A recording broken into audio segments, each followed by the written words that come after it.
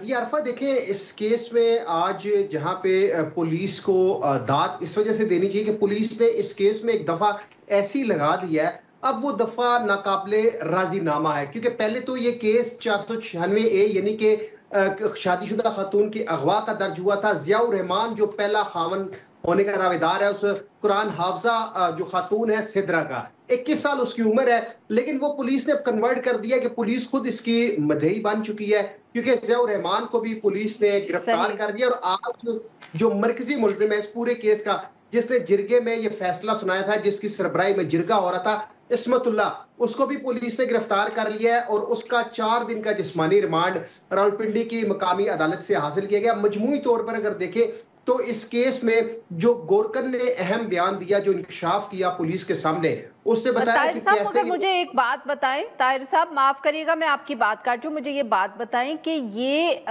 بچی کا تعلق کسی قبائلی علاقے سے تھا, جرگہ بیٹھا کیسے, یا جرگہ راولپنڈی کا ہے, لوکل لوگ ہیں, بیک گراؤنڈ کیا ہے ان سب کا؟ دیکھیں یہ جرگہ اس لیے بیٹھا کیونکہ یہ پختون لوگ ہیں, قبائلی لوگ ہیں, اور پولیس اب اس زاویے سے بھی تحقیقات کر رہی ہے کہیں ایسا تو نہیں کہ ان تمام ملزمان نے, کیونکہ تمام کا تعلق پشاور سے بتایا جا رہا ہے, لیکن پولیس اس زاویے سے بھی تحقیقات کر رہی ہے کہ کیا کہیں ایسا تو نہیں کہ انہوں نے جعلی نادرا کا کوئی ٹری بنایا اور یہ پاکستانی بن گئے. اس کے اوپر بھی تحقیقات ہو رہی ہے. جو جرگہ ہوا, جرگہ فوجی کالونی پیرودائی کا علاقہ ہے, بیسیکلی وہاں پہ زیادہ پختون لوگ رہتے ہیں, اور یہ غیرت کے نام پر قتل تھا. تو وہاں عصمت اللہ کی سربراہی میں یہ جرگہ ہوتا ہے, اس جرگے میں گھر کی خواتین بھی ہوتی ہیں, اور 8-10 لوگ یہ لوگ جو ہوتے ہیں جو آپس میں ریلیٹیو ہے, کیونکہ عصمت اللہ جو ہے وہ سابق وائس چیئرمین بھی ہے پیرودائی کا, اور وہیں پہ وہ جو پختون برادری کے جو بھی مسئلے مسائل ہوتے ہیں ان کو یہی ہینڈل کرتا ہے, اور اسی کی سربراہی بھی وہ جرگہ ہوتا ہے.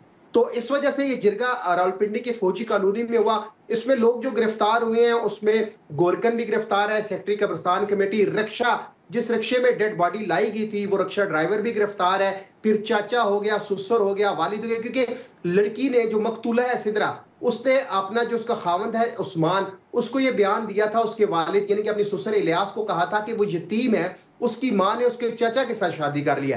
اب پولیس نے گرفتاریاں تو عمل میں لائی ہیں. آج قبر کشائی ہوئی, پوسٹ مارٹم ہوا, فرانزک سائنس لیبارٹری میں نمونے بھیج دیے گئے ہیں, اور ابتدائی طور پر ذرائع سے یہ معلوم ہوا ہے کہ سدرا کو گلا دبا کر قتل کیا گیا ہے, اور ذرائع یہ بھی بتاتے ہیں کہ اس کے جسم کے اوپر تشدد کے نشانات واضح تھے. پولیس نے وہاں پہ جو سیمپل کلیکٹ کی ہے عدالتی حکم کے اوپر, جو پی ایف ایس سے کی جو ملازمین وہاں پہ دعائے تھے انہوں نے سیمپل کلیکٹ کیے. ڈاکٹر تھی ہوری فیملی کی, وہ وہاں پہ آئی, انہوں نے پوسٹ مارٹم کیا, اور انہوں نے تو یہ ڈکلیئر کر دیا کہ اس مقتولہ کو گلا دبا کر قتل کیا. اب جو لیبارٹری کی رپورٹ ہے وہ رپورٹ آنے کے بعد مزید تحقیقات ہوں گی. ابھی پولیس نے مزید لوگوں کو بھی گرفتار کرنا ہے, اس کے لیے 10 رکنی ٹیم تشکیل دی گئی ہے جو اس سارے کیس کو جو ہے سالو کر رہی ہے, اور مختلف زاویوں سے تحقیقات. اچھا اب طاہر صاحب, اب آپ وہ بالکل آپ اہم بیان کا بتا رہے تھے گورکن کے, جو میں نے اب آپ سے دوسرا سوال پوچھ لیجئے گا, وہ بیان کیوں اہم ہے یہ بھی بتا دیجئے. دیکھیں گورکن نے پولیس کو جو بیان دیا, گورکن نے کہا جی کہ مجھے 16 جولائی کو گل بادشاہ نے فون کیا, اور اس نے کہا جی کہ ایک قبر تیار کرنی ہے, آدھے گھنٹے میں مجھے قبر تیار کر کے دو. گورکن نے پولیس کو یہ بھی کہا کہ جی میں نے گل بادشاہ کو یہ کہا کہ